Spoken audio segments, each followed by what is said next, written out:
Sempre que eu ouvi alguém pregando sobre identidade espiritual, eu não entendia a importância disso como eu entendo hoje, muito menos os reflexos que isso traz na nossa vida. A compreensão sobre a sua identidade espiritual, sem sombra de dúvidas, muda o que você pensa de si mesmo e, ao mesmo tempo, te leva a prosperar naquilo que Deus te chamou para fazer. E quando eu falo de prosperar, eu não estou falando apenas financeiramente, eu estou falando em todas as áreas da sua vida.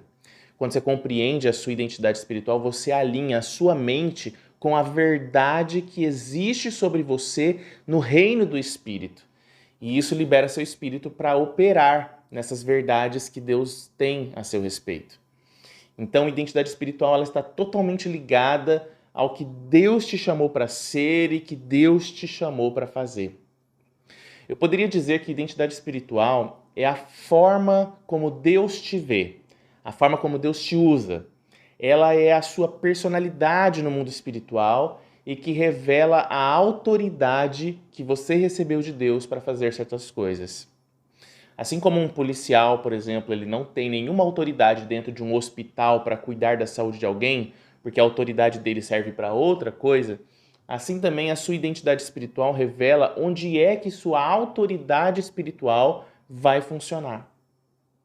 Porém, irmãos, antes de conhecer a sua identidade espiritual de forma mais específica, mais aprofundada, você precisa saber de uma coisa. Deus nos deu uma dupla identidade.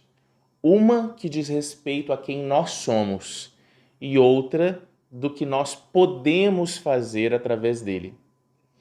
O que eu quero dizer é que, primeiro, eu preciso entender que ele me chamou para ser filho e depois para ser servo. Eu nunca posso inverter essas coisas. Quem não entende o que é ser filho de Deus também nunca vai conhecer profundamente o seu chamado para servir. O que Deus fez em mim, Ele quer fazer através de mim. Então, primeiro eu preciso dizer para você que essa identidade de ser filho de Deus, ter nascido de novo e ter recebido dele uma nova natureza é o primeiro passo para conhecer sua identidade completamente. E para se aprofundar nessa identidade de filho, você inevitavelmente precisa conhecer a graça de Deus, entendendo que o que você é ou deixa de ser não está ligado ao que você faz, mas sim ao que Ele fez em você. Ele te chamou, Ele te curou, Ele te perdoou, Ele te salvou, Ele te libertou, e isso tudo diz quem você é. Mas é aí que as pessoas começam a se confundir completamente, porque elas medem umas às outras e até a si mesmas com base naquilo que elas fazem e não naquilo que Deus fez na vida delas. Para algumas pessoas, o mérito é quem vai dizer se você é ou não é, porque elas aprenderam assim. E você diz que é crente, mas não vai na igreja? Então você não é. Você diz que é crente, mas se comporta dessa forma? Ah, então você não é crente coisa nenhuma. E vai até haver uma justificativa bíblica, né, alegando isso, né? Porque a fé sem obras, ela é morta.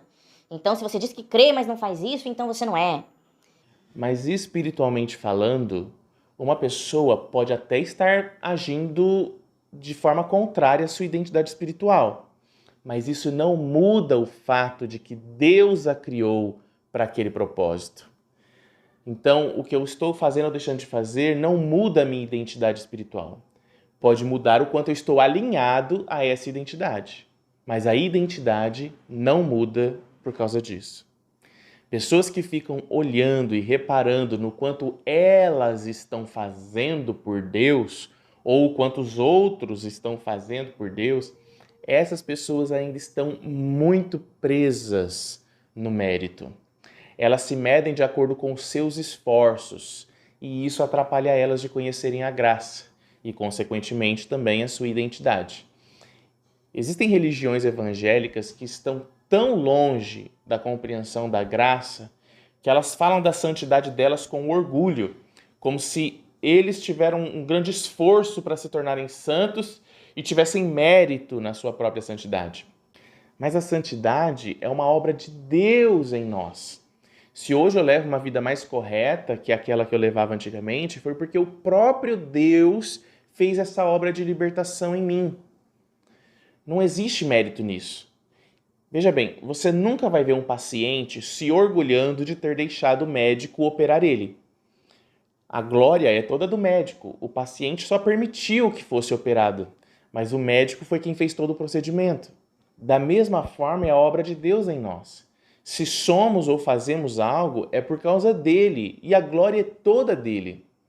Se eu não entender isso, eu vou ficar me julgando merecedor de alguma coisa. Eu vou querer receber a glória para mim, da minha própria santidade, que foi ele que me deu. E muitas pessoas elas se orgulham de ter pagado o preço de uma coisa que foi Deus que fez nelas. Se orgulham julgando que isso foi um grande preço a ser pago, como se viver a palavra de Deus fosse algo pesado ou ruim de se seguir, quando na verdade o pecado é que é pesado e não o contrário. Viver em santidade é algo bom. Eu não posso me orgulhar de ter pagado um preço de viver em santidade. Eu tenho que glorificar Deus por hoje poder viver uma vida em santidade, porque a vida em santidade ela é muito melhor do que a vida no pecado. Senão eu vou acabar me julgando como se eu merecesse alguma coisa por Ele mesmo ter vindo me transformar. Então eu friso para vocês que pessoas que não conhecem a graça, pessoas que ficam medindo a si mesmas de acordo com os seus méritos, são pessoas que estão longe de conhecer sua identidade espiritual. Porque, na verdade, a santidade que elas vivem não foi uma obra de Deus nelas. É elas mesmas que estão mudando a sua personalidade para se manterem dentro de uma postura que as pessoas julgam corretas, mas dentro delas o desejo ainda é de cometer o pecado, ou seja, não houve uma libertação. Então também não há um conhecimento de quem ela realmente é no mundo espiritual. E quando a gente vive por mérito, quando a gente fica se medindo, nas vezes que a gente não consegue, exercer esse esforço para não pecar e a gente acaba caindo, as circunstâncias elas vão ficar sempre conseguindo me dizer que eu não sou filho, que eu sou pecador, que eu só falho com Deus, que eu sempre acabo caindo no mesmo pecado, Ou então, pode ser que aquelas pessoas que conseguem fazer algo que os outros não conseguem, acham que então ela é melhor do que os outros porque elas conseguem se esforçar para manter uma postura que aos olhos dos outros está correta e os outros não conseguem fazer a mesma coisa. Ou seja, quem não conhece a graça, irmãos, não sabe quem é, não sabe o que é no mundo espiritual porque não conhece a obra que Deus fez neles mesmos. Então, existe um problema aí. Porque você não consegue ver o que Deus fez em você, ver como Deus fez a diferença na sua vida, porque você fica olhando o tempo todo para o que você consegue fazer por Deus e não no que Deus fez em você. Então, irmãos, tem muita gente que está perdida em sua identidade espiritual porque querem reconhecer sua identidade baseando-se nas suas próprias obras, baseando-se no quanto elas conseguem se esforçar. As pessoas se medem espiritualmente com base naquilo que elas conseguem fazer por Deus e não naquilo que elas conseguiram receber de Deus. Elas não conseguem ver que receberam de Deus perdão, receberam de Deus a cura, a capacidade de viver uma vida muito melhor fora do pecado. Não viram que toda essa capacidade que elas têm de não pecar, se é que realmente estão vivendo isso verdadeiramente, essa capacidade ela vem de Deus e não delas mesmas. Então, irmãos, identidade espiritual não é algo que eu construo, é algo que primeiro eu recebo de Deus. Eu recebo de Deus cura dentro de mim para saber quem eu sou. E depois é que eu vou descobrir o que Deus ele vai fazer através de mim. Porque vendo o que Ele fez em mim, que Ele me perdoou, que Ele me desejou, que Ele me amou, que Ele me santificou. Então agora eu sei que Ele também quer fazer isso na vida das outras pessoas e eu permito que Ele faça isso através de mim. Então eu descubro quem eu sou e o que eu posso fazer através de Deus, porque eu vi Ele fazendo essa obra em mim. Se você não conhece a graça, seus pensamentos sobre si mesmos vão estar sempre corrompidos. Você não vai saber quem você é. Porque ou você vai achar que não é nada, porque não consegue fazer o que Deus recomenda, ou você vai achar que você é muita coisa, porque você consegue fazer na força do seu braço. Ah, mas para poder viver essa vida de santidade, eu precisei orar, eu precisei jejuar. Meus irmãos, Não é porque você que está orando que é você que está fazendo. Orar não é fazer, orar é se entregar para que Deus faça. Então não existe mérito em viver uma vida de oração. Viver uma vida de oração é um benefício, é um privilégio, não é algo do qual você tem que se orgulhar. Oração é deixar Deus fazer essa obra em você, é se aproximar dele, que tem todo o poder para fazer essa transformação. E esse processo de transformação, ele é gradativo, vai acontecendo dia após dia, na medida em que você vai se entregando para Deus para esse aperfeiçoamento. Agora, eu digo para vocês, a transformação é gradativa, mas a identidade espiritual não. A identidade espiritual ela foi dada instantaneamente no momento em que você recebeu Jesus. Essa identidade ela não muda por causa do pecado. Quem muda por causa do pecado é a nossa mente. A nossa mente ela começa a enxergar as coisas de forma distorcida porque está acreditando no pecado que ela vê, dentro dela. Então, o pecado muda a sua mente, muda o que você pensa sobre você, mas não muda o que Deus pensa sobre você, não muda quem você verdadeiramente é. Agora, é claro que eu vou entendendo melhor a minha identidade espiritual na medida em que eu vou sendo transformado por Deus. Porque quando Ele me transforma, começa a ficar claro para mim quem eu já era antes mesmo da transformação acontecer. Fica claro que eu nunca fui aquela pessoa. Era o pecado que me enganava e fazia eu agir daquela forma, mas eu não era aquilo. Aquilo era o pecado, era o engano dentro de mim que Deus vem, arranca e me revela quem eu sou. Veja, queridos, é semelhante àquela parábola do filho pródigo. O filho cometeu o pecado e aí ele não se sente mais digno de ser filho, mas isso não muda o fato dele ainda ser. Para o pai, ele continua sendo filho, ainda que o filho fique lá dizendo, não, eu não sou digno de ser tratado como filho, eu quero ser servo, mas na verdade o pai continua vendo ele como filho.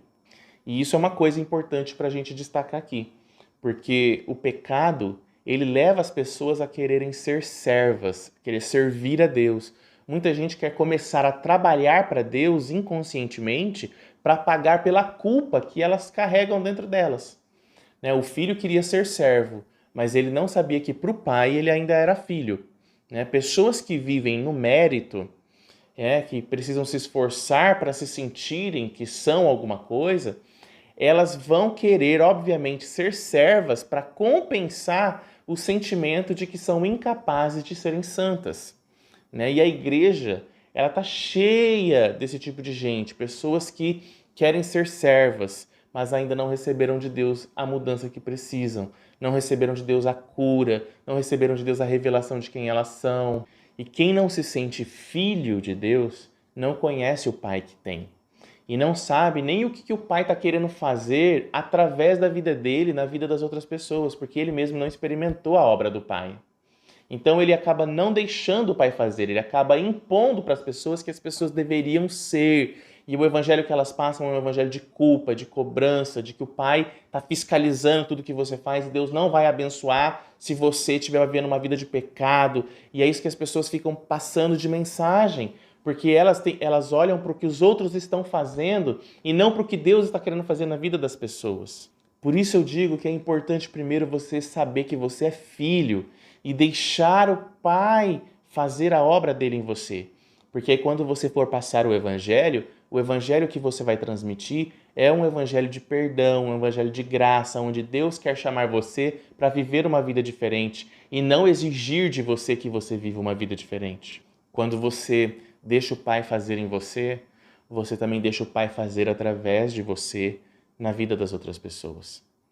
E daí que eu digo para vocês que a prosperidade vem, porque não é você fazendo, é o Pai fazendo em você e através de você. Então, mude a forma como você se vê, para que o diabo não engane você. Você não tem que olhar para os seus méritos ou para os seus esforços, mas sim para o que Deus está fazendo na sua vida. Se você não muda a forma como você se vê, você acaba criando uma barreira entre você e Deus, achando que porque você não consegue fazer a sua parte, Deus também não vai querer fazer a parte dele. Porque você acha que a sua parte é se esforçar para manter-se fora do pecado, mesmo que seu coração ainda deseje o pecado.